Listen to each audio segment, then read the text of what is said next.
What is going on, everybody? What is going on, the Catch fam? It is Lord Big Ed here, and in today's video, we're going to be breaking down the must-start kickers for your fantasy football teams going into Week 7. If you are not already a part of the Catch fam, we encourage you to hit that subscribe button below, join the best community in all of fantasy football, and we would also really appreciate if you hit that like button below, but only if you do enjoy this content.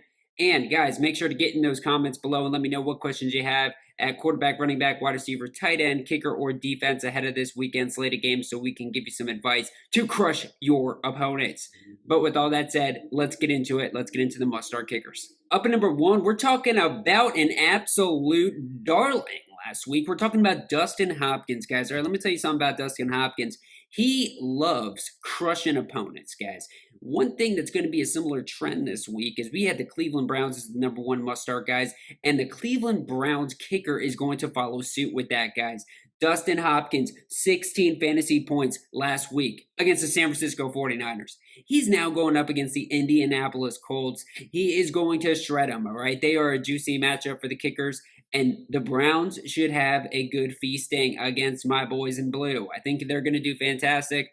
I think the offense is going to move much better for Cleveland and set up my boy Dustin for good opportunities at the kicker position. He had 5 extra point attempts, 4 field goals made, or 5 attempts, 4 field goals made, ladies and gentlemen. So that's a good success rate, especially when you're getting that kind of volume. And I love volume at the kicker position. He had 16 fantasy points again, but back in week 1 and week 3, he had 12 fantasy points, guys. So this dude knows how to hit it from deep, and he knows how to get the double-digit performances, which we love to see at the kicker position to give you a competitive edge here, guys.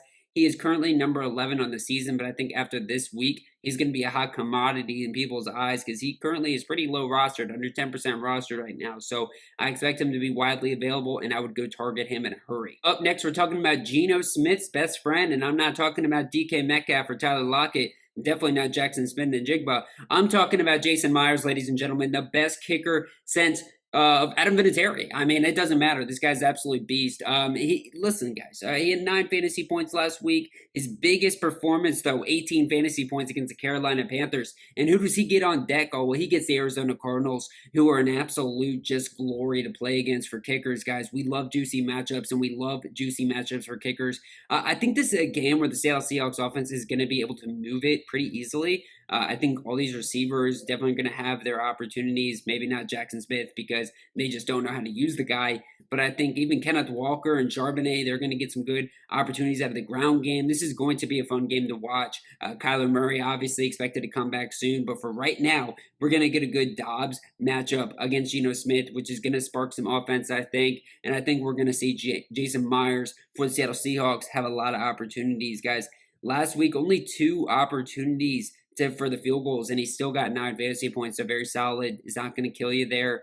This is one of my favorite kickers last year, and because he's very talented and he can do it at a high clip, at a high success rate, and he can hit it from deep. Those are all beautiful things we like to look for. We just need a little bit more of what he did against Carolina, which was heavy volume. 5 field goal attempts against Carolina earlier in the season. So let's get it done against Arizona, guys. Go ahead, target Jason Myers. After this week, though, he's got Cleveland, so kind of gross. But after Cleveland, he's got a beautiful stretch of juicy matchups. So just keep this guy in mind going forward for the regular season. Graham Gano is the next kicker I want to talk about here, ladies and gentlemen.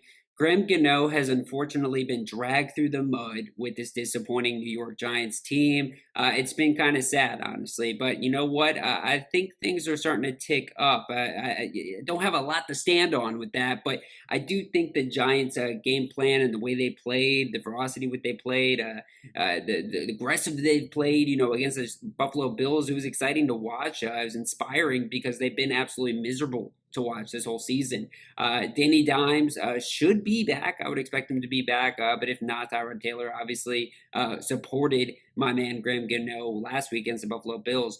Listen, ladies and gentlemen, he's coming off of 2 back-to-back double-digit performances, 10 against Buffalo, 12 against Miami. What do both of those games have in common? Well, the games weren't close against Miami, right? But it was somewhat close in Buffalo, and they needed the kicker, right? Because that's going to be continuing here against Washington. I think that this game, it's going to be closer than people think, and I think both defenses are going to support the kicker position because, with these division rivalry matchups especially, said it all along. These NFC East matchups, these rivalry matchups, they really do boost the kicker position. Seems that we get all the scoring typically, but not in these division rival matchups. They just know each other so well, so often they can move down the field against these bad defenses like a Washington defense, but then they get kind of stifled up in the red zone. I think that's exactly where Graham Cano comes in. I would definitely take a look at him this week, and then he's got the Jets next week, which is another very juicy matchup against the kicker for the kicker position. I've been streaming against them all season long. Up next, we're talking about Riley Patterson for the Detroit Lions. David Montgomery down. That's a big hit to the offense, obviously, but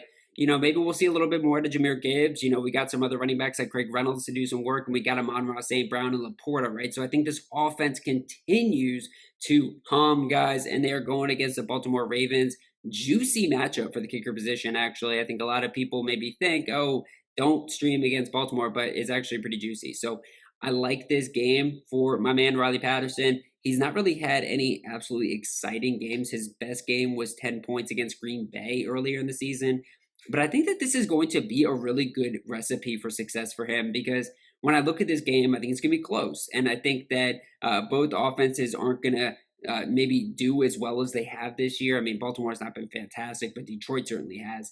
I think Baltimore's going to play in tight enough, though, and I think they're going to have to rely on Riley Patterson here. I think Detroit's going to play smash mouth football, smart football, rely on getting points as often as they can because they know how important this game is, and I think that's exactly where my man Riley comes in. I think that 10 points is definitely in the cards for Mr. Patterson, so go ahead and grab them, guys. Get a little piece of this Detroit Lions offense and their special teams because they are frisky and they're here to win the Super Bowl, baby. That's my early season pick for Super Bowl winner. Last guy I'm going to talk about here may ruffle some feathers with some ladies and gentlemen out there who had him last week because it was really disappointing. He lost the 49ers the game, but I like Jake Moody this week, ladies and gentlemen. I love this guy. I've loved him all season. I started moving off of him past couple weeks because he had some rough matchups. But guess what, guys? We're back in the green. We're back in some juicy matchups. He's got Minnesota. Then he's got Cincy. I love these matchups. I especially love this Minnesota matchup, which is just beautiful against the kicker position. And I think that with the 49ers team that's banged up, we're going to see more reliance on Moody. And I don't think Shanahan has lost any confidence in this guy. Let's remember, he's a rookie, right? He came in hot as fire, ladies and gentlemen. Give him a couple breaks. I know he probably lost a lot of people money. He lost me some money. But guess what? This guy can do it. This guy can get it done. He's one of the best in the game. In the beginning of the season, guys, I loved him. I had him over every kicker. I think he's going to get it done again against Minnesota Vikings. Go ahead and put him back in your lineups. Don't be scared. Let people laugh at you when you go ahead and grab him. It doesn't matter. This dude can do it. Put Moody in your lineups, ladies and gentlemen. With all that said, guys, this has been the must-start kickers for your fantasy football teams going into Week 7. Make sure to hit that subscribe button below and join the best community in all of fantasy football. And also make sure to get in those comments, too, and let me know what questions you have at the quarterback, running back, wide receiver, tight end, kicker, or defense position. I'll help you set up your team ahead of this weekend. And also hit that like button, too. It truly means a ton to the channel, guys. But with all that said, this has been the must-start kickers. You saw it here first at the catch.